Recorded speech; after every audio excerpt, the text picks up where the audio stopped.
When Babaji first appeared to people in the local area, he was seen by most as a young teenager.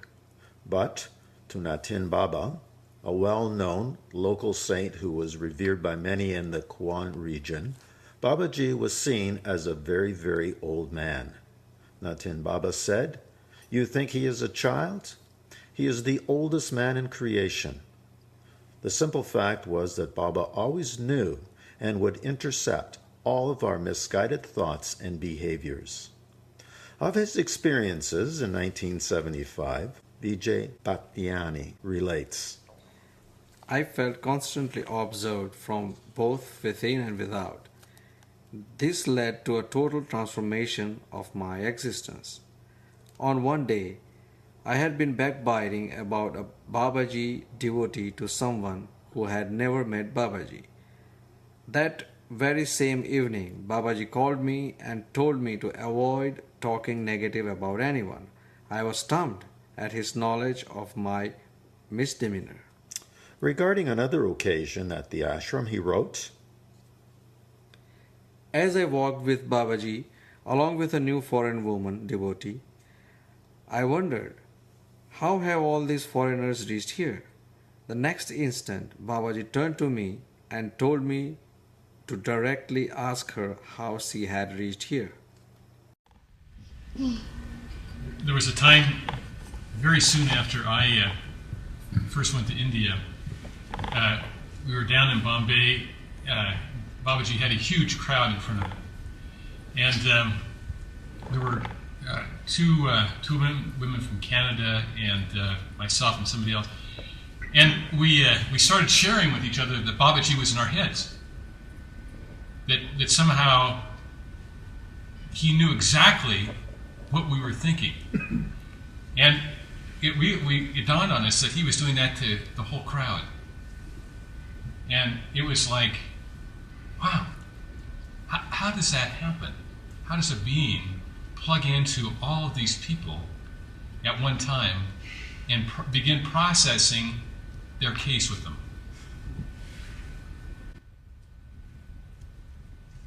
The first time I saw Babaji, he was climbing out of a cab, picking his nose.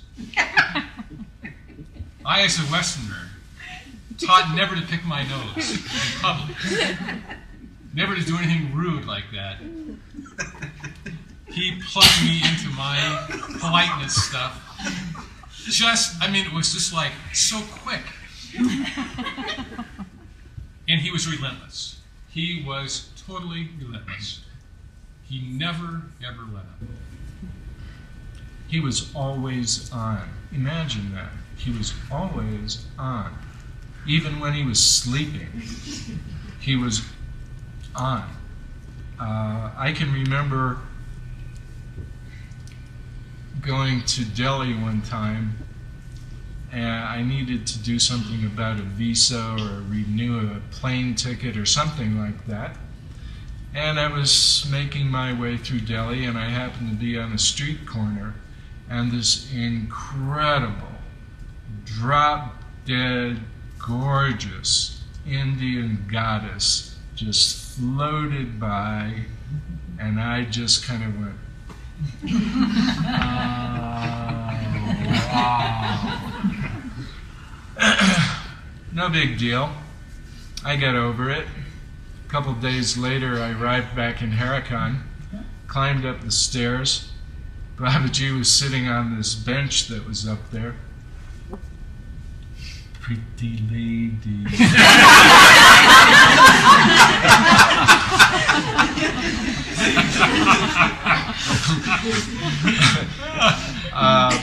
The favorite phrase that I have to use is that living with Babaji was like living with an X-ray machine that could talk. And I truly mean that. And it was probably the most frightening thing I have ever known in my entire life. For me, that experience of understanding and realizing day after day that Babaji knew everything that was in my heart was both, like you said, extremely frightening and unnerving.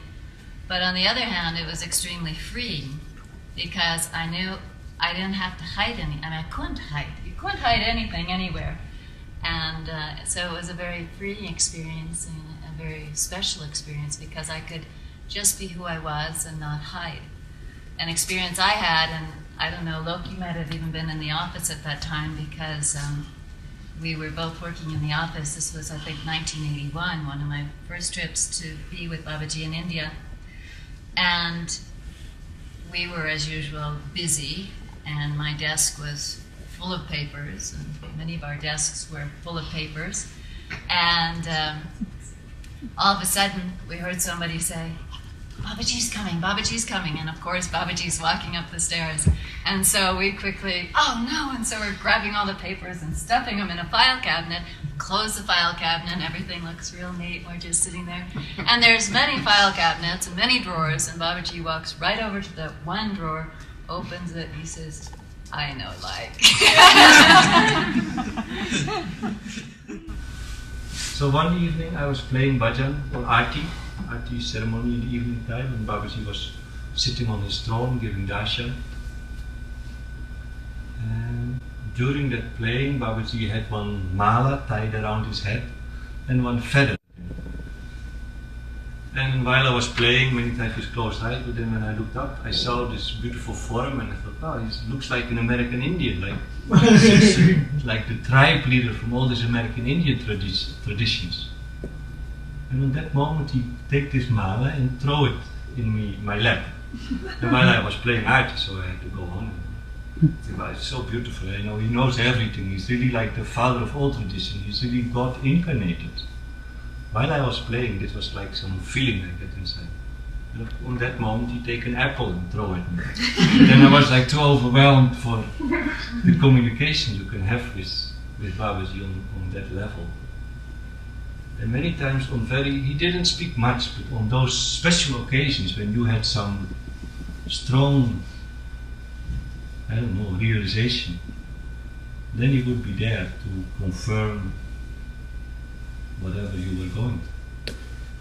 And this was not happening with me. There were maybe 100 people in the kirtan hall, and they would all have those kinds of experiences at the same time. And that's of course the miracle how Babaji, he just knew everything. Like I told you, he knew everything. From past, present, from all my deeds. I remember in one woman's account from, I think, a Canadian woman who was telling from when she was young, a child from 12-year-old, that she was doing some praying because she had difficulty in her family, and when she came to Babaji, Babaji reminded her, "Remember when you prayed to me about this and that?"